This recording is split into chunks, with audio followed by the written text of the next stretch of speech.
네, 말씀을 들으시다가 중간에 눈치채실까봐 먼저 말씀을 드리는데요. 눈에 눈병이 났습니다. 그래서 이제 저와 오늘은 악수라든지 이 일체의 접촉을 제가 오늘 좀 정중히 사양 드리겠습니다. 네, 너무 자꾸 제 눈만 쳐다보시면 부끄러울 것 같아서 그래서 미리 말씀드렸습니다. 지난주에 우리가 사도신경 2번째 시간으로 나는 하나님을 믿습니다 라는 이야기에 관해서 이야기를 나눴습니다.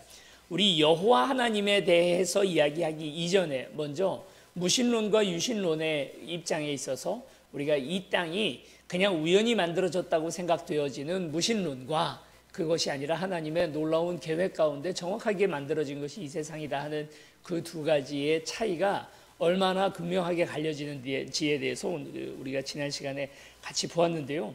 그런데 이제 지난 시간에도 말씀드렸던 것처럼 정말 무서운 건 무신론이라기보다도 내적 무신론, 교회를 다니고 난 하나님을 믿는다 하면서도 무신론자들처럼 하나님 안 믿는 사람처럼 살아가고 있는 그게 진짜 무서운 거라고 말씀을 드렸습니다.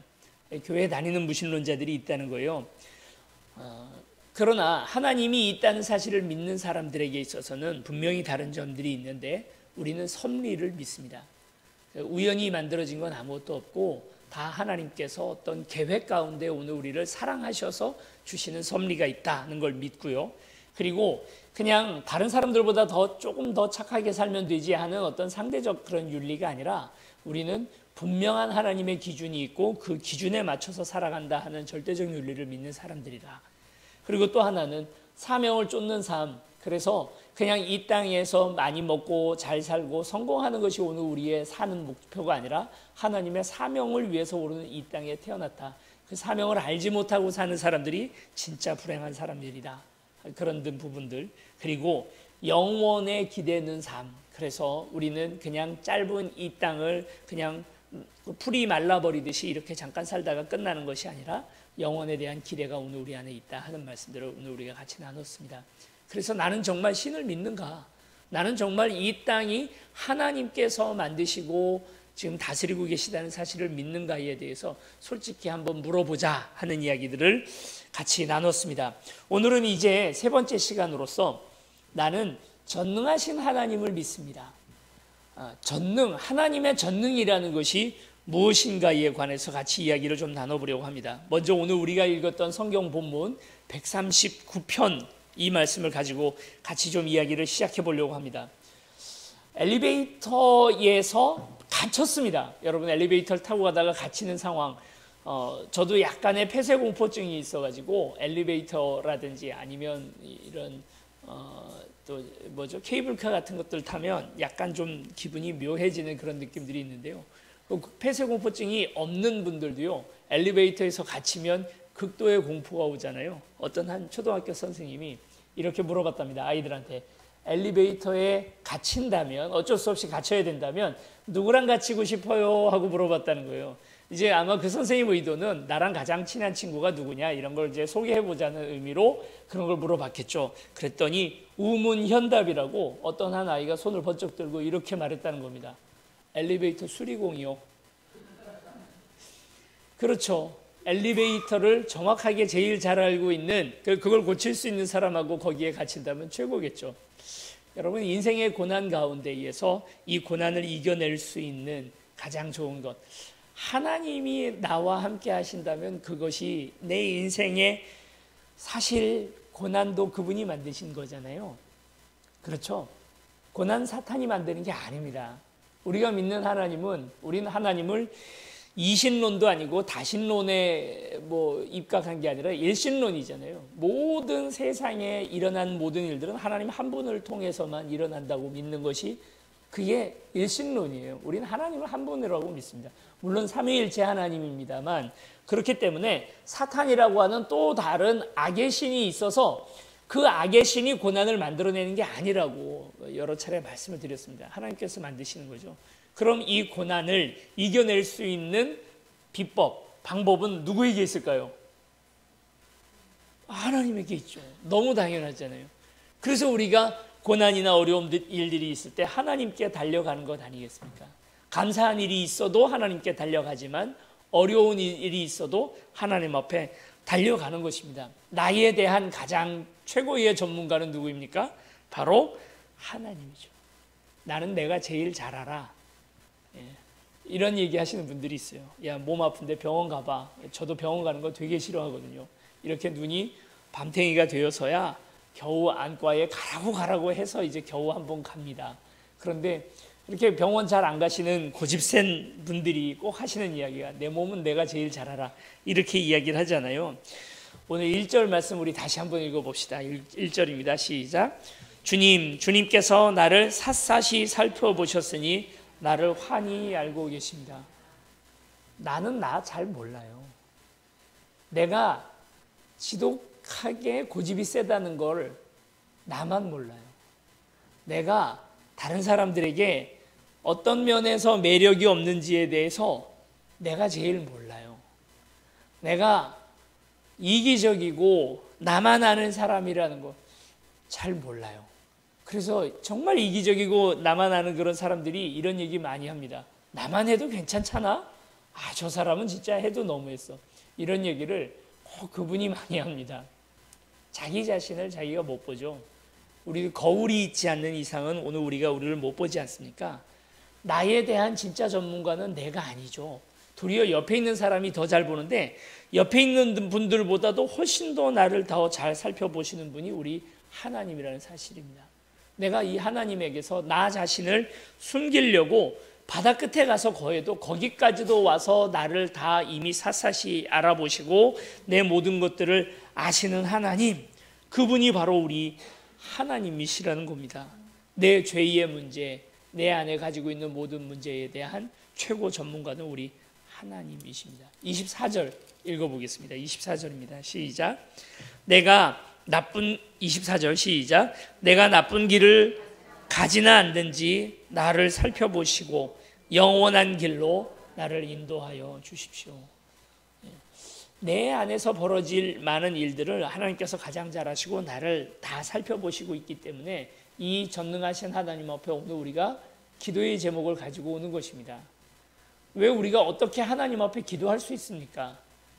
하나님이 나보다 나를 더 잘 아시니까 그분 앞에 기도하고 그분께 나를 맡기는 것 아니겠습니까? 하나님께서 나를 살펴보시고 나에 대한 모든 것들을 잘 알고 계십니다. 하나님은 전지전능하신 분이시죠. 모든 걸 다 아십니다. 나보다 나를 더 잘 아시니까 얼마나 대단하게 잘 아시는 분이십니까? 그리고 오늘 지금 이 사도신경에서 고백하는 하나님은 전능하시다 하는 그 고백이 어떤 의미인지 오늘 우리가 좀 이 말씀을 통해서 한번 좀 생각해 보려고 합니다. 하나님은 전능하신 분입니다. 못하시는 일이 없으신 분이십니다. 모르시는 것이 없으신 분이십니다. 그런데요, 가끔 살다 보면 하나님도 못하는 거 있다는 생각 들지 않으세요? 그런 생각 안 드셔요? 자, 예를 들어 봅시다. 이게 좀 재미있는 이야기인데요. 하나님이 전능하시다면, 무엇이든지 하실 수 있는 분이라면 하나님이 못 드는 커다란 돌을 만드실 수 있을까요? 하나님은? 자, 이 아주 유명한 그 논쟁인데요. 이 수천 년 된 논쟁입니다. 하나님이 전능하시다면 하나님이 못 드실 만큼 무거운 돌, 하나님이 못 들어요. 그 돌은. 그런 돌을 만드실 수 있을까요?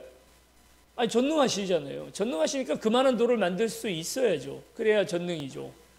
그런데 그런 돌을 만들어서 하나님이 그 돌을 못 든다면 하나님은 전능한 거예요? 안 전능하신 거예요?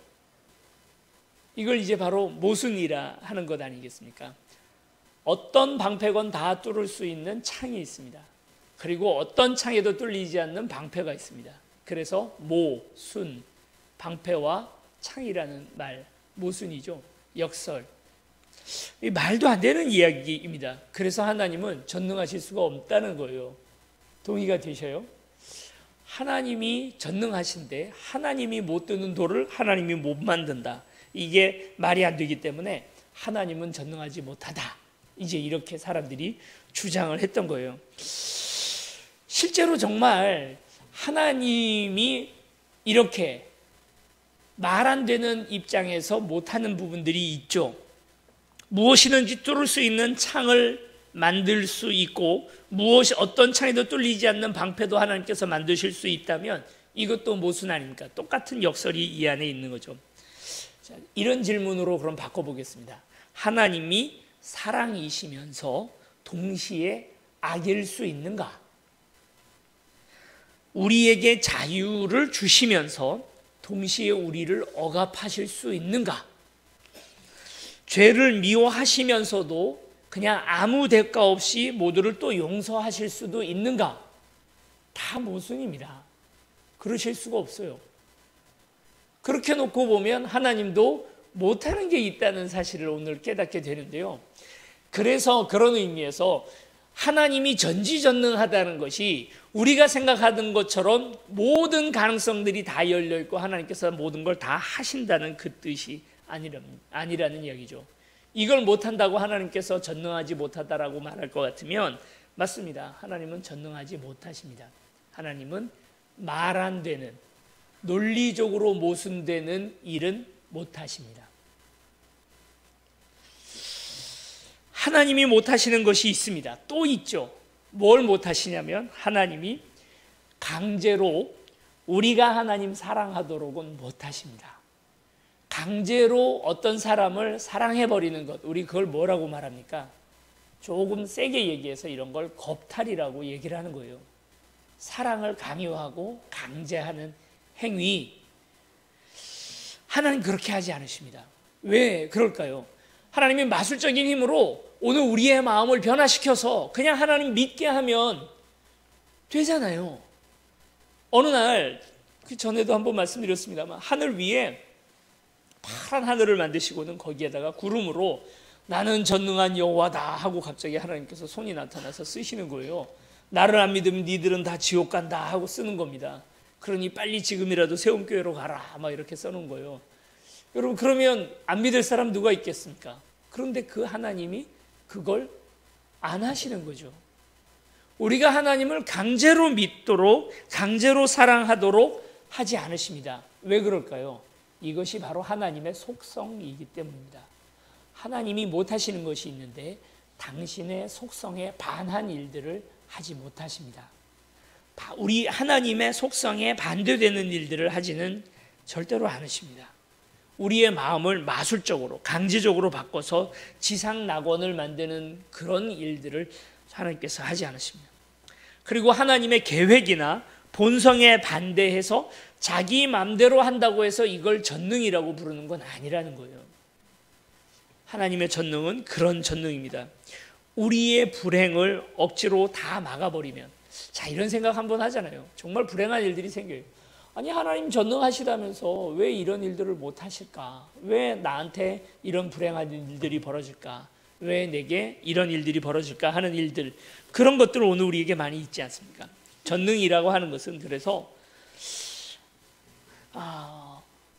그 전능이라고 하는 것이 불행을 억지로 다 막아버리고 좋은 일들만 생기게 하는 것을 전능이라고 하는 것이 아니라는 말이죠. 자, 이렇게 생각하면 됩니다. 전능은 아프지 않을 수 있는 것도, 내가 아플 일이 있는데 아프지 않을 수 있는 것도 전능이지만, 아픔을 아픔을 느낄 수 있는 능력도 전능인 거죠. 아픔 자체를 못 느끼면 전능입니까? 못하는 거잖아요. 고난이 안 오게 하는 것도 전능이라고 말할 수 있지만 고난을 이겨내게 하는 게 진짜 전능이죠. 고난도 받을 수 있어야 전능이죠. 하나님께서 정말 모든 걸 다 하실 수 있는 분이라면 고난 받으실 수도 있어야 그게 진짜 전능이 아닙니까? 예수 그리스도께서 십자가에 달려서 돌아가셨습니다. 십자가에 달려서 돌아가시지 않을 전능도 있었습니다. 그래서 그날 밤 겟세마네 동산에서 정말 땀이 피가 되도록 그날 기도를 하고 계십니다. 그 기도하시면서 하셨던 것이, 이 잔이 내게서 지나가게 하옵소서, 내 뜻대로 마시고 아버지 뜻대로 하옵소서 하는 기도를 밤새도록 하는 것 아닙니까? 전능하신 하나님이 못하실 게 왜 있어서 이렇게 하시는가? 그 십자가의 고통, 고난을 당할 수 있는 능력이 있는 것입니다. 여러분, 이거 뒤집어 놓고 생각하면 이렇게 그 전능에 대해서 이야기할 수 있습니다. 우리에게 있어서 고난, 아픔이라는 것을 우리가 이렇게 생각하게 된 이유, 전능하신 하나님이 왜 내게 고난을 주시는가라고 생각하게 된 이유를 하나님 입장에서 생각해 보면 너무나 자기중심적이라는 생각을 하게 되는 거예요. 왜요? 왜 나는 고난받으면 안 되죠? 왜 내게는 그런 일들이 벌어지면 안 되죠? 내가 천사처럼 착한가요? 아니면 하나님께서 내게는 아무 아픔도 주지 않으시겠다고 이전에 약속하신 일이 있으셨나요? 우리 인간 중에서 그렇게 고난과 아픔과 어려움들, 죽음 없이 살았던 사람이 있었나요? 왜 나는 그래야 되냐 말이죠. 사람은 어쩔 수 없이 개인주의적이고 자기중심적인 그런 모순들 가운데 우리가 살아갑니다. 그래서 하나님 앞에 늘 묻는 거예요. 전능하시다면서 왜 이러십니까? 전능하시다면서 왜 이건 못하십니까? 하고 그런 주장을 하게 되는 것이죠. 자, 그리고 또 한 가지 생각해 봐야 할 것은 이것입니다. 하나님이 진정 전능하시다면 왜 오늘 이 땅에 악을 남겨놓으셨을까 하는 거죠. 하나님은 선하신 하나님 아닙니까? 하나님은 선하십니다. 그리고 하나님은 전능하신 하나님이시잖아요. 그러면 이 선하신 하나님이 전능을 가지고 모든 악들을 싫어하시니까 이 모든 악들을 다 제해버리고 제거해버리실 수 있는 하나님이실 텐데 왜 하나님께서 이 악을 남겨놓으셨을까? 이게 아까도 말씀드렸던 것처럼 사탄이라고 하는 하나님의 대척점에 있는 어떤 신이 있어서 하나님과 지금 대결 중인 구도가 아니라고 말씀드렸잖아요. 그래서 이 악은 사탄이 만들어내고 선은 하나님이 만들어내서 이 사이에서 서로 싸우고 있는, 전쟁을 벌이고 있는 상황이 아닙니다.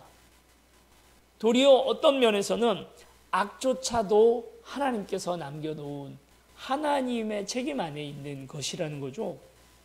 자, 여러분, 여기 손수건이 있습니다. 이렇게 빛이 비추어지죠. 이 손수건의 뒷면은 보이실지 모르겠습니다만 이렇게 어두운 그림자가 지어져 있습니다. 빛이라고 하는 것, 이걸 하나님의 은혜, 은총, 선이라고 한다면 이 선이 다가와서 이 빛이 가장 많이 반짝반짝 빛나고 있는 윗면이라는 부분이 있습니다. 그런데 분명히 이 빛이 차단돼서 어두워진 이 뒷면이 존재하는 것이죠. 선과 악이라고 하는 것은, 악이라는 존재가, 선은 있는 존재, 분명히 있는 것이지만 악은 존재하는 것이 아닙니다. 악은 뭐라고 설명을 할 수 있냐면 선의 결핍. 자, 보세요. 어두움이라는 게 존재하나요? 빛이라는 건 존재하잖아요. 이건 있는 거거든요. 어둠은 뭐냐면 어둠이라는 게 실제로 있는 게 아니라 빛이 없는 상태가 어둠인 거죠. 선과 악이라는 것도 마찬가지라는 거예요. 악이라는 것이 실제 존재하는 것이 아니라 하나님의 은총, 하나님의 선이 더 이상 들어오지 못하는, 하나님의 은혜가 없는 자리가 바로 거기가 악, 거기가 바로 어둠의 세력이라는 것이죠.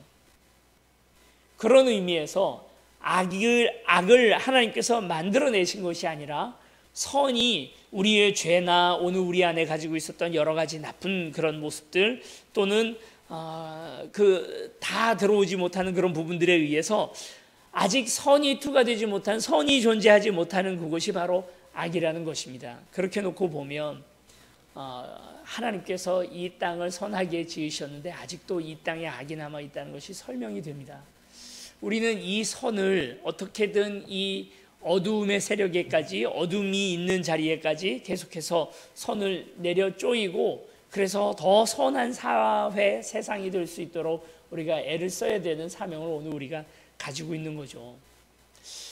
그렇게도 설명해 볼 수 있고 또 이렇게도 볼 수가 있습니다. 에덴 동산에 하나님께서 선악과를 그 한가운데다가 두십니다. 그리고 선악을 알게 하는 그 열매를 따먹은 하와를 그냥 살려두십니다.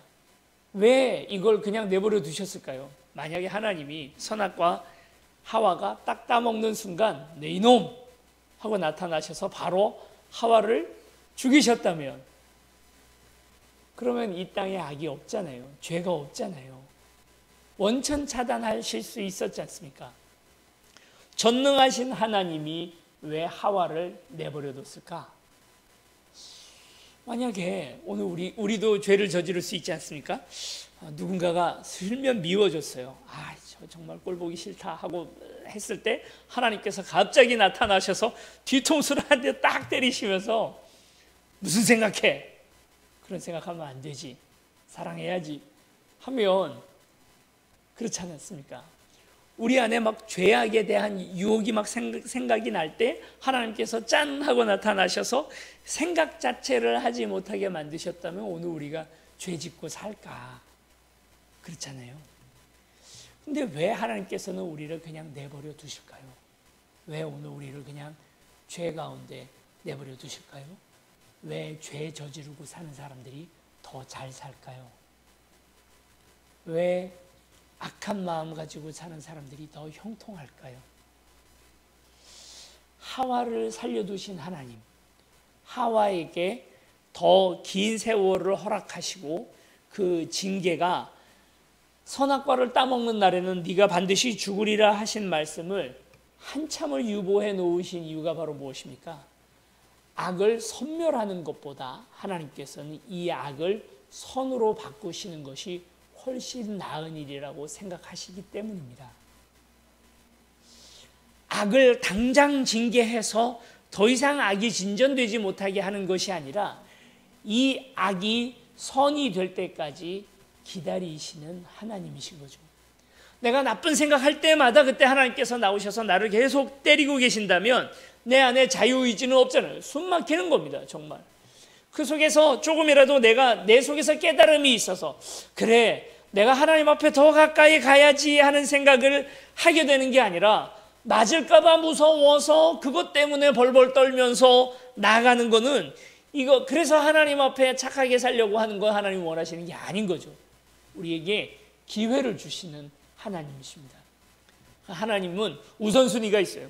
선을 사랑하시는 하나님이지만 이보다 더욱더 중요한 것이 뭐냐면 자유를 더 사랑하시는 하나님이십니다. 우리가 선하게 살기를 원하시지만 그것보다 더욱더 자유롭게 내 의지를 가지고 하나님 앞에 돌아서기를 원하시는 하나님이 우리 하나님이십니다. 아라비아에 가면 아라비아의 말로 가장 유명한 말 타는 그 말이 있잖아요. 그 타는 말로서 가장 유명한 나라가 아라비아 말들이 가장 유명하고 비싼 말들이라고 합니다. 근데 그 말들 중에도 특히 종마라고 하는 말은 그러니까 이제 앞으로 이제 이 말의 유전자를 남겨놓을 그 종마는 정말 특별한 선별 과정에 의해서만 남겨놓는데 종마를 뽑는 기준이 있답니다. 사막에서 내내 훈련을 시킨대요. 주인이 휘파람을 한번 삑 하고 불면 어떤 상황에서도 주인에게 돌아오는 훈련을 시킨다는 거죠. 그렇게 맹훈련을 하다가 이제 절대 물을 안 주고 그렇게 하루 종일 하다 보면 이제 말들이 허덕이게 되는데 물가로 데리고 간대요. 그러면 물을 본 말들이 다들 이제 눈이 뒤집혀서 물을 향하여 달려 나가는 거죠. 그때 하나님이 아니라 그 말 주인이 뒤에서 휘파람을 삑 하고 부는 거예요. 그때 돌아오는 말들. 정말 그 극도의 본능을 다 자기의 절제력을 가지고 참고 다시 돌아와 주인에게로 돌아오는 훈련된 말, 이게 바로 종마라는 것입니다. 하나님께서 오늘 우리를 훈련시키시죠. 그래서 때로 오늘 우리가 정말 극도의 절제력과 슬픔을 가지고 순종해야 하는 상황이 오늘 우리에게 벌어집니다. 휘파람 삑 불 때 에라 모르겠다, 그리고 그냥 가서 강바닥에 머리를 쳐박고 물을 마시게 되면 온전히 순종하지 못하는, 그러나 하나님께서 오늘 우리에게 이 자유를 주십니다. 물가를 향하여 나아가도 되고 하나님께 다시 돌아와도 되는 순종의 훈련을 하십니다. 이 순종의 훈련에서 오늘 우리는 다 합격할 수 있을까요? 우리에게 주어진 자유이거든요. 하나님께서 강제하지 않으시거든요. 억지로 우리 마음을 마술적으로 바꿔가지고 순종할 마음을 그냥 마구 부어주시는 게 아니거든요. 우리가 기도하면서 준비되고 말씀으로 다져진 사람만이 그게 되는 거거든요. 전능하신 하나님인데 우리에게 기회를 주시느라고 자신의 전능을 희생시키시는 거죠. 다 해버리실 수 있어요. 알아서. 그렇잖아요. 하나님 나라 만드는 거 왜 우리한테 맡깁니까? 왜 우리 세운 교회를 여기다가 세워요? 그러실 필요가 없어요. 그냥 하나님이 나타나셔서 직접 다 해버리시면 간단한 문제입니다. 그래서 이 지역 여수동에 있는 그런 문 영혼들을 다 구원시켜 버리면 굳이 우리 세운교회 어떻게 보면 미련하고 연약한 손길들을 통해서 그저 한 사람 구원하느라고도 오늘 우리가 이렇게 바쁜데, 그런데 그냥 하나님이 하시면 얼마나 다 쉽겠습니까? 절대 그렇게 안 하시는 하나님이세요. 그것이 하나님의 본성이시고 이 본성을 거스르는 일을 하지 않으십니다. 그래서 자신의 전능을 죽이시고 그리고 오늘 우리에게 모든 것들을 맡기십니다. 하나님은 오늘 우리에게 그 당신이 십자가에 못 박히지 않으실 수 있는 전능의 능력이 있었음에도 불구하고 십자가에 못 박히실 자유도 있으셨어요. 그래서 십자가에 그냥 못 박히십니다. 근데 바울은 뭐라고 얘기를 하냐면 로마서에서 이 십자가야말로 역설적이게도 능력이라고 말합니다. 여러분, 십자가 위에서 사람들이 본 건 뭡니까? 전능하신 하나님이 무능하게 십자가에 저렇게 못 박혔네를 봤잖아요. 그 엘리 엘리 라마 사박다니 했더니 밑에 있는 사람들이 했던 말이 뭡니까? 야, 내버려 둬봐라. 엘리야가 와서 저 사람을 구원하나 보자. 놀려대요. 뭐가 전능해? 뭐가 능력이 많아? 무슨 기적이 저기 있어? 그 능력 많다는 예수가 어떻게 십자가에 못 박혀서 저렇게 무능하게 저렇게 한계 많게 거기에서 죽어가나 하는 거예요. 그런데 바울은 이 십자가야말로 역설적이게도 이 안에 전능이 있다는 겁니다. 이 안에 능력이 있다는 겁니다. 하나님의 능력은 이 능력이라는 거예요.